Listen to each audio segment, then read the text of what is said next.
Hello, John Dove here from Speed Mooting, and today I am going to give you 5 top tips for advocacy.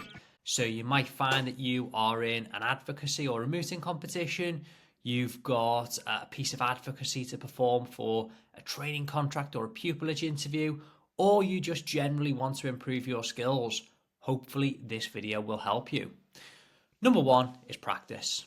The more you practice, the more familiar you become with your material. The more familiar you become with your material, the more confident you become, because once you've had a few practice runs, they go well, your confidence is boosted.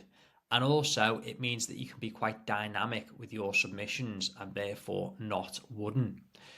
Number 2, speak slowly. I say this all the time, but the golden rule: try and speak at around 100 to 120 words per minute.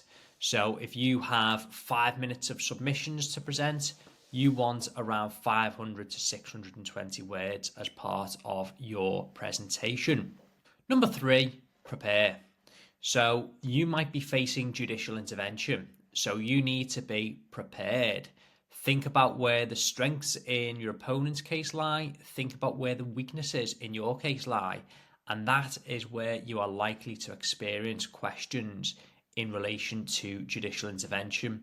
So if you think about those areas in advance, you can start thinking about the likely themes for those questions. You won't know the exact wording, but you'll know the general themes, and you can think about how you're going to deal with those weaknesses and therefore how you answer the questions. Number 4, keep it simple. So there's often a temptation to think when you're performing advocacy, you need to sound a certain way. You need to sound clever, if I put it that way. And therefore, people feel the need to use words that they wouldn't normally use. I would advise against this because, number 1, you might confuse whomever you're speaking to.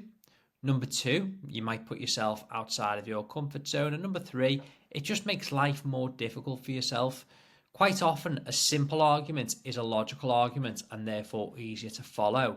And you're much more likely to be authentic if you're not using words that you wouldn't usually use. Of course, if you are used to using complex language, then that's absolutely fine. But don't use words that you wouldn't normally use just for the sake of it. And number 5, have a structure. Now, if you are performing a piece of advocacy where you have a skeleton argument to supplement your oral submissions, then this is quite easy. Naturally, you will follow the structure of your skeleton argument.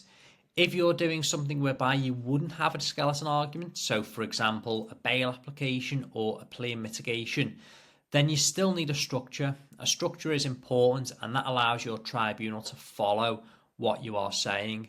And of course, if you want to know about the structure for those pieces of advocacy, we have plenty of videos about that on our channel. So they are just 5 simple tips in relation to advocacy, and I hope you found that helpful. Enjoying our videos? Then we'd be super grateful if you could take a moment and subscribe to our channel.